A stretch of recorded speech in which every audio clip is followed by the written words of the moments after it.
அவருடைய வீட்டுக்கே போய் அழைத்து வந்து பேசிக்கொள்ளலாம் வாருங்கள் என்று சொல்லி ஒரு வழக்கை பதிவு செய்திருக்கிறார். காவல்துறையை சார்ந்தவர்கள் வழக்கறிஞர்கள் மீது வழக்கு பதிவு செய்யக்கூடாது என்று நாம் இங்கே ஒன்று கூடவில்லை.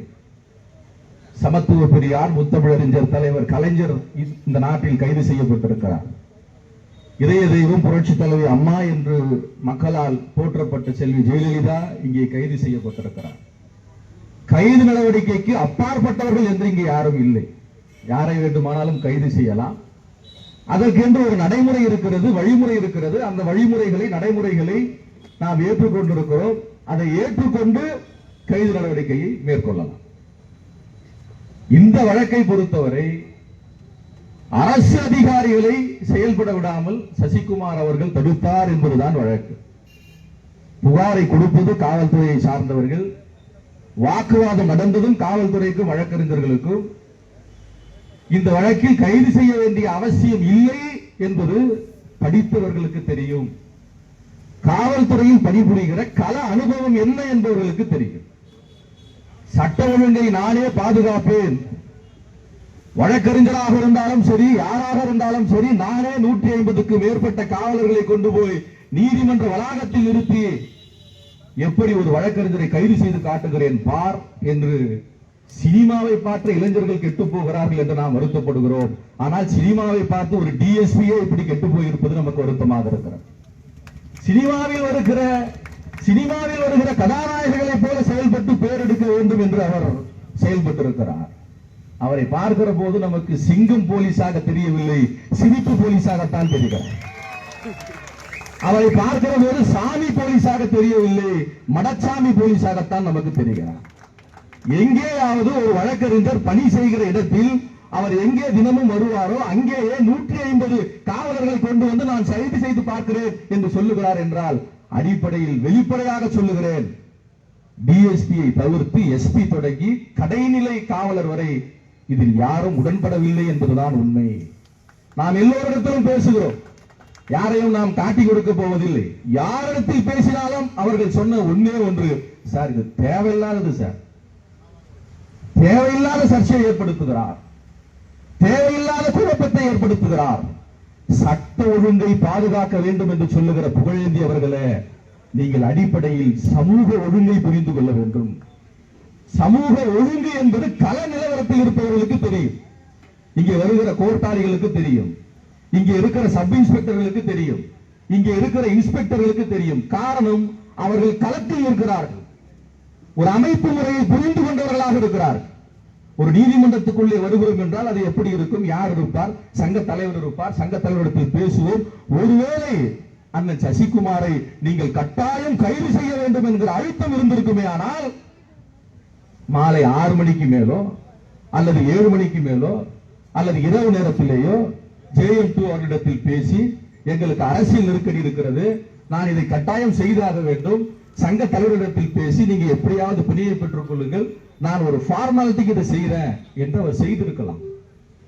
ஆனால் அவர் உள்ளே வர முயற்சிக்கிறார்.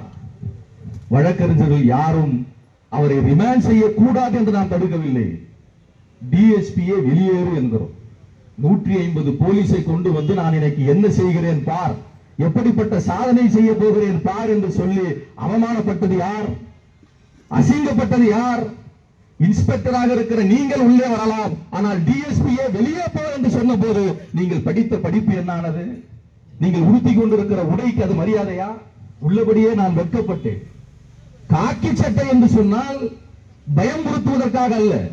பன்றியை பார்த்தால் கூட பயம் வரும், எருமை மாட்டை பார்த்தால் கூட பயம் வரும், சிலருக்கு கரப்பாம்பூச்சியை பார்த்தால் கூட பயம் வரும், சிலருக்கு பள்ளியை பார்த்தால் கூட பயம் வரும். காக்கி சட்டை என்பது ஒழுக்கத்தோடு தொடர்புடையது. ஒருவன் காக்கி சட்டையை உடுத்திருக்கிறான் என்றால் யூனிஃபார்ம் சர்வீஸ் என்று சொன்னால் அது டிசிப்ளின். அவன் ஒழுக்கமானவன், அவன் ஒழுங்காக இருப்பான், அவன் சமூக அமைதியை சீர்குலைக்க மாட்டான், அவன் சட்டத்துக்கு உட்பட்டு நடப்பான். இதுதான் உண்மையாக காவலர்கள் இப்படித்தான் பயிற்சி பெறுகிறார். காக்கி சட்டை என்றால் ஒழுக்கம் என்று சொல்லிக்கொண்டு நீங்கள் ஒரு ஒழுங்கீனமான செயலை செய்ததன் விளைவு இன்றைக்கு தமிழ்நாடு முழுமைக்கும் உங்கள் பேரில் இருக்கிற முந்தைய வழக்குகள் நீங்கள் என்னென்ன செய்தீர்கள்? ஒரு டிஎஸ்பி ஆக இருக்கிற நீங்கள் இன்றைக்கு 150 போலீஸை கொண்டு வந்து இங்கே இப்படி ஒரு ஷோ காட்டுகிறீர்களே. எஸ்சி எஸ்டி வழக்குகளில் நீங்கள் தான் விசாரணை அதிகாரி.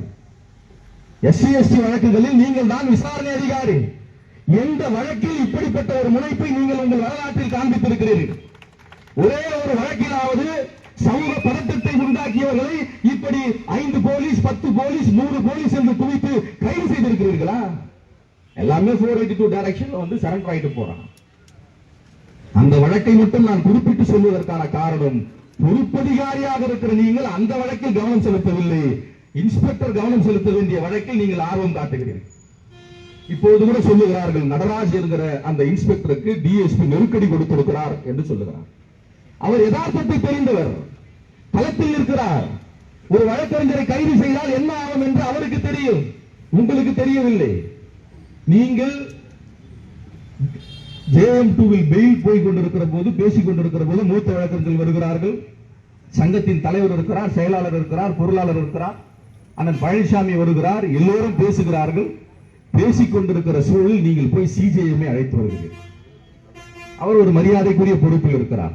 ஆனால் ஒரு நீதிமன்ற விவகாரத்தில் எங்களை பாய்காட்டில் இருந்தார், வெள்ளை சட்டை கருப்பு பேண்ட் மட்டும் போட்டுட்டு உள்ளே வராதே என்று சொல்லுகிற நீங்கள் JM2 அறையில் உங்களுடைய நீதித்துறை நடுவர்களுடைய உடை இல்லாமல் வெறும் வெள்ளை சட்டையும் வெள்ளை பேண்ட்டும் மட்டும் போட்டுக்கொண்டு எப்படி டிஎஸ்பியோடு அமர்ந்து ஒரு பெயிலை நீங்கள் டிசைட் செய்கிறீங்க?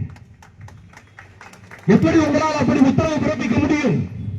நீங்கள் சிஜேஎம் என்கிற அந்த அதிகாரத்தில் இருந்து அதை செய்யவில்லை. நீங்கள் உள்ளபடியே இந்த விவகாரத்தில் சிஜேஎம் வழக்கறிஞர்களுக்கு எதிராக கட்டப்பந்து இழத்தி செய்திருக்கிறார் என்று நான் குற்றம் சாட்டுகிறேன். நீங்கள் உடையோடு வரவில்லையே. JM2க்கு ஒரு பிரச்சனை என்றால் அங்கே சட்ட ஒழுங்கு பெறுகிறது என்று சொன்னால் நீங்கள் அதை தலையிடலாம். எப்படி தலையிட முடியும்? நீதிபதி என்கிற அந்த அத்தாரிட்டியிலிருந்து நீங்கள் வந்து தலையிட முடியும். ஆனால் நீங்கள் எப்படி தலையிட்டீர்கள்? உடையில் வந்தீர்களா? எங்களை வந்து கேட்கிறீர்கள், நீங்கள் யாரும் சீருடையில் இல்லையே என்று. நீதிமன்றத்துக்குள்ளாக நீங்கள் சீருடை அணிந்து வந்தீர்களா? உங்களுடைய வரலாறு எங்களுக்கு தெரியாதா? உங்களுடைய வரலாறை நாங்கள் எடுத்து பேசினார் அது தனி மனித தாக்குதலுக்கு ஆளாகும் என்று நாங்கள் அமைதி காக்கிறோம். ஒரே ஒரு செய்தியை சொல்லி நான் நிறைவு செய்கிறேன். தொடர்ந்து வழக்கறிஞர்களை குறிவைத்து ஒரு அப்பட்டமான மனித உரிமை மீறலில் நம்முடைய புகழேந்தி டிஎஸ்பி அவர்கள் ஈடுபட்டிருக்கிறார். அவரை எதிர்த்து களத்தில் நின்றோம். நாங்கள் JM2 அவர்கள் ரிமாண்ட் பிறப்பித்தது சாங்ஷன் ஆஃப் த ரிமாண்ட் நாங்கள் எதிர்க்கல. நாங்கள் பிணை கேட்கிறோம், பிணை ஒத்தி போகிறது. அண்ணன் மகேஷ் அவர்கள் சொன்னார், நாம் எவ்வளவோ போராடினோம், களத்தில் நின்றோம், அத்தனை பேரும் போய் பேசினோம், 250 பேர் போய் நின்று வாதித்து கூட JM2 பதட்டத்தில் பயத்தில் சிஜேஎம் தலையிட்டால் அந்த அம்மா பிணை வழங்கல, நம்ம பிறகு பார்த்துக் கொள்வோம் என்று சொன்னோம். ஆனால் நாம் எதை எதிர்த்தோம்? ஒரு வழக்கறிஞரை கைது செய்து கொண்டு போவதற்கு 150 போலீஸை நீதிமன்றத்துக்குள்ளாக வந்து எங்கள் நீதிமன்றத்தின் மாண்பை சிதைப்பது யார்? அவரை நீங்கள் மனித உரிமை மீறலுக்கு ஆட்படுத்துகிறீர்கள். தொடர்ச்சியாக மனித உரிமை மீறலை நீங்கள் தான் செய்தீர்கள். ஒரு 200 காவலர்களை காலையிலிருந்து மாலை 5 மணி வரை அவர்களுக்கு உணவு கொடுக்காமல் அவர்களை நின்ற இடத்திலே நிற்க வைத்து அவர்களை வதைத்து வழக்கறிஞர்களோடு முரண்பட வைத்து நீதிபதிக்கும் வழக்கறிஞர்களுக்கும் ஒரு சண்டையை மூட்டி இன்ஸ்பெக்டர்களை அவர்கள் இன்ஸ்பெக்டர் எடுத்து சொல்லுகிறார்கள், சார் வேணாம் சார், நாம் ஏதாவது பேசலாம் சார். ஆனால் இன்ஸ்பெக்டர்களை அவர் மிரட்டுகிறார், எங்கள் முன்னிலையிலேயே மிரட்டுகிறார். நான் சொல்வதை நீ கேள். இந்த விவகாரத்தை பொறுத்தவரை எஸ்பி வழக்கறிஞர்கள் பக்கம் தான் இருந்திருக்கிறார், இன்ஸ்பெக்டர் வழக்கறிஞர்கள் பக்கம் தான் இருந்திருக்கிறார், டவுன் இன்ஸ்பெக்டர் வழக்கறிஞர்கள் பக்கம் தான் இருந்திருக்கிறார், கோர்ட்டாளிகள் வழக்கறிஞர்கள் பக்கம் தான் இருந்திருக்கிறார்கள். எல்லோரும் வழக்கறிஞர்கள் பக்கம் இருக்கிற போது டிஎஸ்பி அவர்களுக்கு என்ன ஆகிவிட்டது என்றால் ஈகோ தலைக்கேறிவிட்டது.